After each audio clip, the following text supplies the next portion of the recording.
Welcome to today's Explainer. We're going to explore exactly how Pearl Jam survived the massive 1990s grunge explosion. And spoiler alert, it wasn't just through their music. It was by constantly, relentlessly fighting the music industry machine. Let's get right into it. Okay, so think about this. What actually happens when the biggest band in the world decides to go to war with its own industry?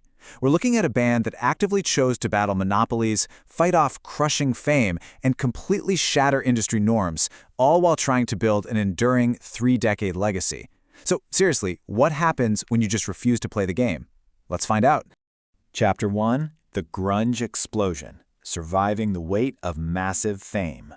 So to understand their mindset, you have to realize just how dominant they were right out of the gate. Forming from the ashes of the Seattle group Mother Love Bone, Pearl Jam achieved a staggering concentration of early success. Look at the elite rock albums from that era. Pearl Jam quickly occupied 2 of the top 7 spots. Their debut album 10 eventually went 13 times platinum, and the follow-up, VS, sold nearly 1 million copies in its first week alone. I mean, that is just wild. But this rocket ship to the top propelled frontman Eddie Vedder and the rest of the band to a level of fame they found incredibly suffocating. They were terrified the pressure would literally crush them. To protect their art from this sudden, overwhelming fame, they made what was at the time a totally radical decision.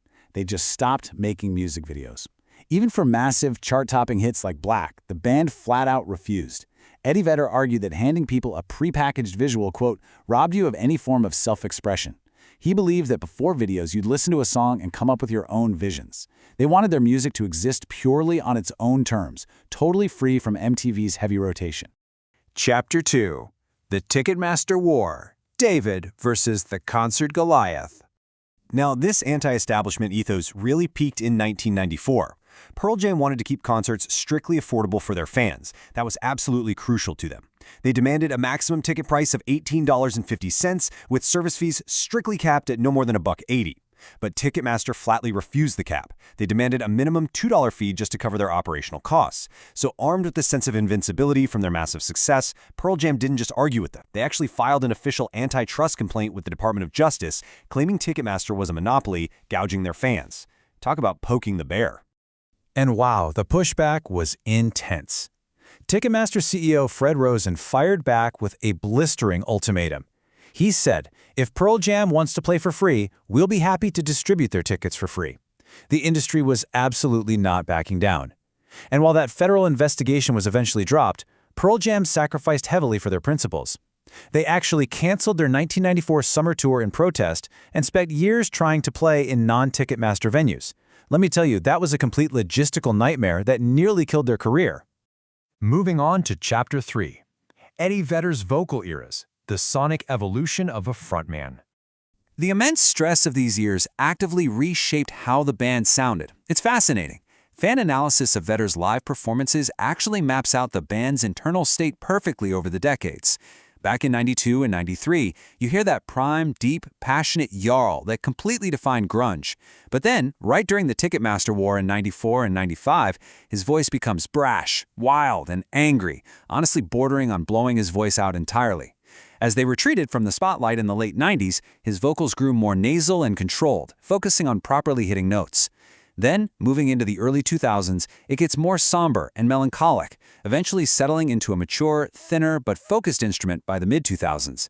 It's like you can literally hear their struggles through his vocal cords. Chapter 4: Bootlegs and Fan Connection, Rewriting the Rules of Live Music. So, you might be wondering, how on earth did Pearl Jam survive alienating the entire music industry? Well, the answer is 72. To combat low-quality scalped recordings and to give their fans exactly what they wanted, the band did something unprecedented. They boldly released a staggering 72 official live albums simultaneously across 2000 and 2001. That's right, 72. They completely bypassed the industry, setting Billboard records by flooding the charts with their own high-quality soundboard recordings. In doing so, they built an unbreakable direct bond with their audience. It was a real game-changer. But we have to acknowledge that this deep commitment to their live community was forged in both triumph and immense tragedy. In June of 2000, during a set at the Roskilde Festival in Denmark, a terrifying crowd rush resulted in the heartbreaking loss of 9 fans. The band was utterly devastated. They genuinely considered retiring entirely. But ultimately, touring and facing the crowds became the only way the band could process that immense grief.